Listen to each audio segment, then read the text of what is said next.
आबू राज का स्मरण आते ही हमको साधु संतों का स्मरण शुरू हो जाता है। आबू राज का स्मरण आते ही हमको हरियाली दिखने लग जाती है। आबू राज का स्मरण आते ही हमको पर्यटन का एक सबसे बड़ा केंद्र राजस्थान में दिखाई देने लगता है। हमारी जितनी दूर तक नजर जाएगी, आज मैं जहां खड़ा हूं वहां से गुरु शिखर साफ दिखता है। आज मैं जहां खड़ा हूं वहां से तारा मंडल भी साफ दिखता है। आज मैं जहां खड़ा हूं वहां से लोग पैदल जाते हैं गुरु शिखर, उत्तरज पैदल जाते हैं। आज मुझे एक ऐसा व्यक्ति मिला जिसकी जीवनचर्या सुनकर आप भी चकित हो। ये आबू है जिसको आप देखेंगे, आप देखते रहे, मानो हरियाली चादर ओढ़ रखी है। और ये ही इस क्षेत्र की खूबसूरती है, यही इस क्षेत्र का आनंद है, यही इस क्षेत्र की आध्यात्मिक ऊर्जा का कारण है। आप देख सकते हैं, मैं आज यहाँ कुंडेश्वर महादेव मंदिर आया, पार्टी साहब मेरे साथ हैं, लेकिन जिस व्यक्ति से आज मिलना हुआ, जो व्यक्ति का जीवन उत्तरज के गांव में निकला है, अब यहाँ से मैं थोड़ा सा आपको जो कहने जा रहा हूँ वो ये है कि इस पहाड़ी के सामने हम तारामंडल देख रहे हैं। अगर थोड़ा आप फोकस करेंगे तो ये सामने, और यहाँ केदारनाथ महादेव का मंदिर है। यहाँ अनगिनत मंदिर है साहब, अनगिनत मंदिर हैं जिनको आप ढूंढते रह जाओगे, लेकिन हरि अनंत, हरि कथा अनंता, ये अनंत है आबूराज। आबूराज की कहानी हमने अनेक बार सिरोही टेम्पल्स के माध्यम से बताने की कोशिश की है। चंदनगिरी बापू का वहाँ पे एक उत्तरज के पास अभी एक भक्त जो श्री दलपत सिंह जी, जिनसे अभी मिलना हुआ तो बहुत सारे सवाल खड़े हुए। सबसे पहला सवाल कि ये यहाँ से, इस पहाड़ी से सीधे ये लोग जाते हैं, लगभग 8-10 किलोमीटर पैदल चलते हैं, और वहाँ इनकी माताजी, 80 साल की माताजी ऊपर 15-20 गाय भैंसों को पालती है। 80 साल की माताजी, घना जंगल है वहाँ, उनकी 8 बीघा जमीन भी है, और उन्हीं माताजी के बेटे, एक ही बेटा है, श्री दलपत सिंह जी राजपूत परिवार से हैं, और वो यहाँ रहते हैं। यहाँ आज हम उनसे सीधी आपको बात करवाएंगे तो आपको सच में लगेगा कि एक संत कैसे जी सकता है, या यूं कहें कि संत के रूप में एक गृहस्थी किस तरह से अपना जीवन चलाता है।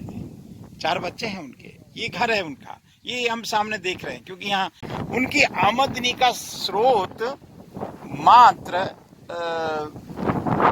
दूध से घी निकालते हैं, घी को बेचते हैं बस।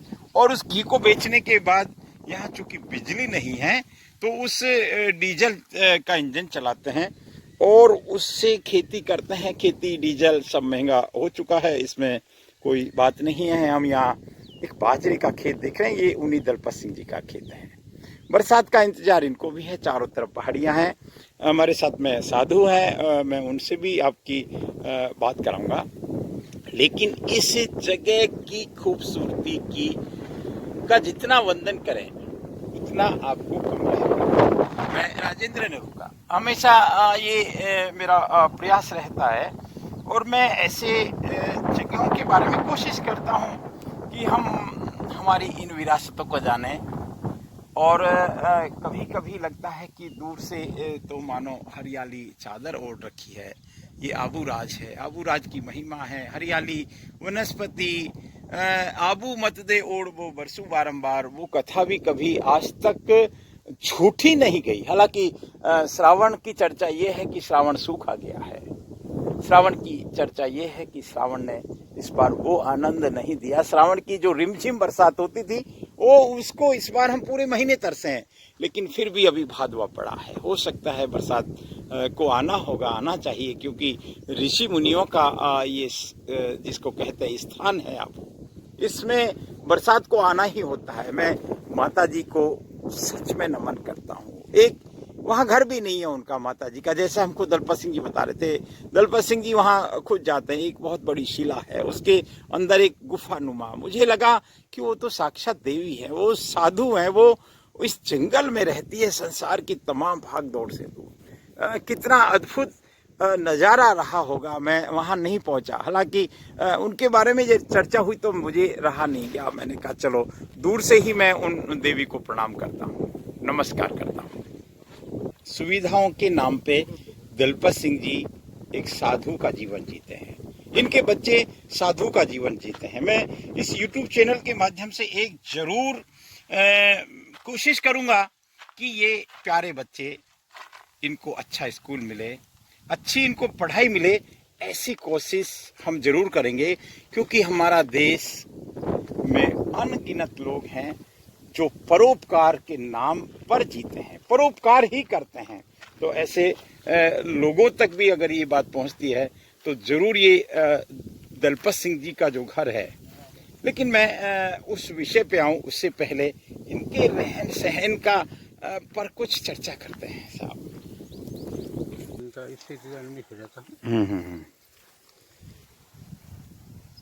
देखिए, हम शहरों में रहते हैं, हम मकान बनाते हैं, कभी कभी एक मंजिल से काम नहीं चलता, 2 मंजिल भी बना देते हैं। उसमें बहुत सारे वो सारे साधन जुटाते हैं जिनको जुटाने में हमको प्रकृति का भी नुकसान करना होता है। लेकिन एक साधु जीवन जीने वाला एक परिवार, जिसका पूरा जीवन आबू के उत्तरज में निकला है, आबू के गांव में निकला है। ये 60-70 साल से एक ये छोटा सा इनका खेत है और यहाँ ये इनका जीवन है। मैं इस पूरे घर का अगर मैं थोड़ी सी चर्चा करूं तो आपको एक ड्राइंग रूम कहें, बैठक रूम कहें, बेडरूम कहें या गेस्ट रूम कहें या जो भी रूम कहें, स्टोर रूम कहें, वो सब का सब हमको इस घर में दिखाई देगा। इस घर में इनका जीवन है। इस घर में ये मुझे लगता है ये पिताजी की फोटो है, इनको भी हम नमस्कार करते हैं। देखिए ये साधु जीवन, साधु के रूप में ये लोग जीते हैं। मैं एक रसोई घर की भी बात करता हूँ। ये देखिए छोटे छोटे बच्चे, प्यारे बच्चे, और ये कितना देखिए ये देखिए ये, ओ हो, ये इनका पालना है, ये कुदरती पालना है, इसमें ये रहते हैं। मैं तो कहूँगा कि देखो ये हमारे भाटी साहब पालना झुला रहे हैं। जय हो जय हो जय हो जय हो जय हो, क्या बात है, अद्भुत अद्भुत अद्भुत। हमको कभी कभी ऐसे स्थानों पर पहुंचना चाहिए। ये बहुत सामान्य सीमित घर है, यहाँ बढ़िया भोजन भी बन रहा है। मैं इस भोजन की खूबसूरती को देखिए, बढ़िया बढ़िया। राम राम बहन जी, क्या बात है, रोटी बन रही है, सब्जी क्या बनाई है? सब्जी बनाओगे, क्या बना रहे हो? चलो जो भी बनाओगे। जब भी कोई अतिथि आता है इस घर में या ऐसे घरों में, तो उनके लिए ये पर्णकुटी तैयार है। यहाँ अब देखिए हम कैसे जीते हैं। हमको अगर हम उनके अधीन हो जाते हैं, जिनको हम सुख सुविधा कहते हैं, तो मुझे लगता है ये तुलनात्मक हमको अध्ययन करना चाहिए। तुलनात्मक हमको ये चर्चा तो करनी चाहिए कि ये लोग कैसे जीते हैं। ये लोग प्रकृति के बहुत करीब जीते हैं। इनका जीने का जो ढंग है वो सच में कमाल का है। मेरे सामने दलपत सिंह जी हैं और बापसी हैं। दलपत सिंह जी, आप यहाँ जंगल में रहते हो। आपकी 80 साल की माता जी ऊपर पहाड़ी के ऊपर रहती है, जहाँ जंगली जानवरों की भरमार है। ऊपर आप कह रहे हैं कि हमारे पास करीब 15-20 गाय भैंसे भी हैं। यहाँ छोटा सा आपका खेत है, आपके पास 4 बच्चे हैं। आप कैसे ये जंगल में माता जी कैसे रह लेती हैं? 80 साल की नीचे ऊपर आती जाती रहती हैं? वो नहीं आती, वहीं रहती है माता जी, वहीं रहती हैं। तो क्या कोई जंगली जानवरों का कभी कोई मुलाकात होती है? होती है। आते जाते रहते हैं जानवर? कोई कैसा कोई तकलीफ जैसा तो नहीं हुआ कभी, या वापसी बचाते हैं? तो जोगमाई बताती है। जोगमाया बचाती है। देखिए, ये आबू की तलहटी में या आबू राज में, या जिस हम उतरज की बात करते हैं, मैं आज यहीं से उतरज का कल्पना कर सकता हूँ। वापसी क्या कहेंगे आप दलपत सिंह जैसे वीर पुरुषों के बारे में? हाँ, 50 साल थी इन्होंने खेती करे बाप दादा। हाँ अबे वो करे रही है। हाँ और हैंग आतिश की दो सब। जी जी जी जी, आतिश बनाए खोद खोद के मेहनत कर बहुत बढ़िया बहुत बढ़िया। और ये खेती यहाँ पर करता है, जंगल में रहता है। इन बच्चों को कहाँ पढ़ाने जाओगे अब? जी जी वापसी। और 3 सारे बच्चे ही हैं इनके। हाँ हाँ हाँ हाँ, ठीक है। बच्चे सर आते जाते रहते, दूध भी देते। अच्छा, कुंडेश्वर दूध हाँ, पहुंचाते रहते हैं साथ ये? दूध घी भी देते सब। अरे वाह वाह वाह, बहुत बढ़िया। भाटी साहब, आपको क्या लगता है जंगल में मंगल है? जंगल में मंगल और आज से लेकिन संघर्ष है साहब, शेरों के बीच में, जानवरों के बीच में, हिंसक जानवरों के बीच में ये लोग रहते हैं। आप 80 साल पुरानी स्थिति में आ गए। 80 साल पहले शहर वाले लोग कैसे रहते थे, वो स्थिति आ गई। मतलब 80 साल पहले जब शहरीकरण नहीं हुआ था, हालांकि मैं कई बार शहरीकरण के बहुत बड़े नुकसान हैं। अगर 2 दिन बिजली नहीं आए तो हम प्यासे मर सकते हैं, क्योंकि बिजली पे आश्रित हैं। हमारे सबके मोबाइल डिस्चार्ज हो जाएं, लेकिन यहाँ आनंद का अनुभव तो हो रहा है। लेकिन ये आनंद दूर से अच्छा लगता है, जो लोग इस आनंद के साथ जीते हैं। बेटा, तेरा क्या नाम है? नाम का है? नाम जोशना है।